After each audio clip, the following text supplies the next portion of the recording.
رسول اللہ صلی اللہ علیہ وآلہ وسلم نے فرمایا کہ 3 لوگ جو ہیں وہ جنت میں جائیں گے۔ پہلا وہ حکمران جو انصاف کرے، ایسا حکمران جو اپنی رعایا کے ساتھ عدل کرے، امیر اور غریب میں فرق نہ کرے، سب کو برابر کا حق دے، اللہ اس کے عدل کی وجہ سے اسے جنت عطا فرمائے گا۔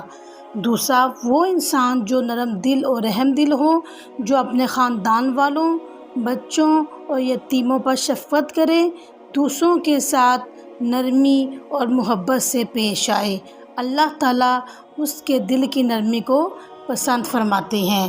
تیسرا وہ شخص جو عفت و پاک دامنی اختیار کرے، یعنی وہ شخص جو گناہوں سے بچے، برائیوں کی طرف نہ جھکے، اپنی عزت اور ایمان کی حفاظت کرے۔ اللہ کے نبی صلی اللہ علیہ وآلہ وسلم نے یہ بھی فرمایا کہ اللہ تعالیٰ ایسے لوگوں کے لیے جنت میں بہترین انعامات تیار کر رکھے گا۔